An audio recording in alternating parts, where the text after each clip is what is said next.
Riding on the back of a bicycle built for two, it's easy to see that Bryant McKinley loves the sport of cycling. I enjoy riding a bicycle as fast as I can and competing with people. I've often said I don't have an uncompetitive bone in my body. What you might not see is the fact that McKinley can't see at all. I had good vision for a great part of my life, and about 30 years ago, an eye disease called retinitis pigmentosus caught up to me, and I went quite quickly blind at that point. But even without eyesight, this active senior from Spokane has a vibrant vision to win. With an ultra-sharp mind's eye, McKinley has his cycling dream clearly in sight. When you win the national championship in bicycle racing, they give you a Star-Spangled Banner, red, white, and blue jersey. My goal is to win the national championship and win one of the red, white, and blue jerseys, which I've always wanted to do. And actually just being able to compete and be able to do it is the goal. Born in Oklahoma and raised in the Pacific Northwest, McKinley has been racing bikes for over 30 years. I started racing bicycles in 1977, and I raced single bikes back then, and I was in the top 5 in the state championships for many years, and continued after I lost my vision racing tandem bikes. In 1988, McKinley was a U.S. Masters Tandem national champion. Yet the spoils of that victory didn't include the coveted red, white, and blue jersey. When I won the championship in '88, they weren't giving them out to the blind people. So for 25 years, McKinley has been on a mission to once again summit the national championship podium. One of his biggest challenges has been finding someone who could steer him toward his championship dream. Last summer, McKinley looked up an old friend and fellow bike racer for help. He liked my style and my racing background. He was comfortable with me leading the way. Ready? Spokane cyclist Tomas Lynch hopes to navigate McKinley back down the road of champions.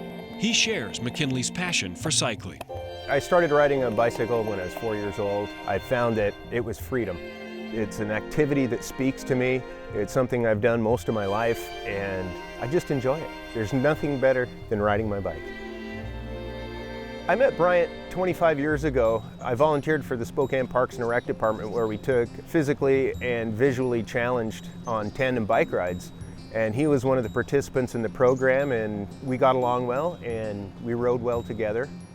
With the National Masters Cycling Championships in the fall, McKinley and Lynch spent the summer training with their pedals to the metal. We're getting out about 5 times a week and running between 180 to 250 miles a week and doing some real intensive hill work as well as interval work. So we're doing some pretty heavy-duty training. And along the way, they gained more than fitness. Bryant is a great guy to ride with. You know, when there's serious effort, he puts the hammer down and goes. And in between times, he's quite a joker. Up to 7 miles. Tomas I'd known for a long time. He and I have a kind of a similar sort of sarcastic kind of humor and are interested in a lot of the same sort of things, motorcycles, cars, as well as bicycling and women. And so as a result, we get along real well. Hey Tomas, today we've got another blind date. Okay, It'll sounds be fun. good. The art of riding a tandem bike has its own palette of pedaling skills and terminology. On a tandem, there's a captain and a stoker. The captain drives the train, controls it, shifts, brakes, and steers. And the stoker is a train term, the guy who stoked the fire on the old steam engine, so he sits back and powers. You have to have good handling skills. It's kind of like driving a semi. Nobody can just jump in the driver's seat and go. You have to have skill and technique. He's a good bike handler and good gear selector and such. It's frustrating if you're on the back of a bike if you've done it yourself for a long time and the person doesn't do the gears properly and do the cornering and braking the way you'd like to do it, but he does real well. We fit very well together.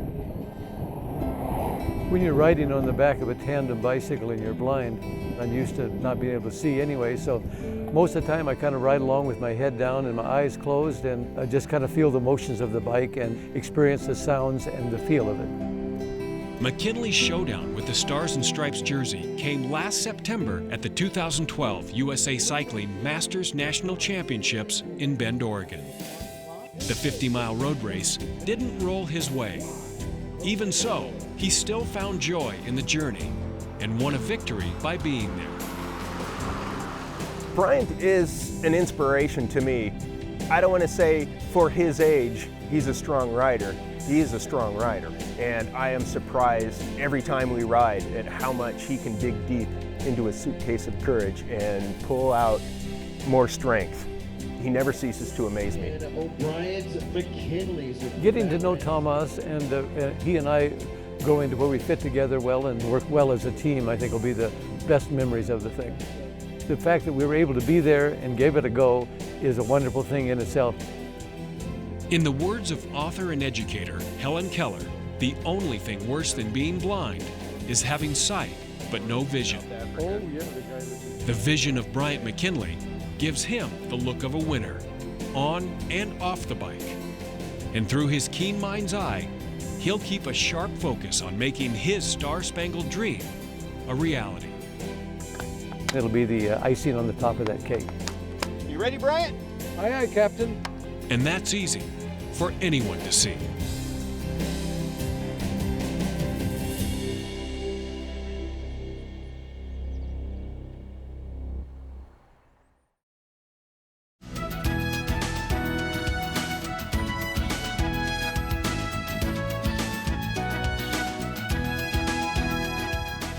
If you have an idea for Northwest Profiles, send it to KSPS TV, 3911 South Regal, Spokane, Washington 99223. Northwest Profiles is a presentation of KSPS Public Television.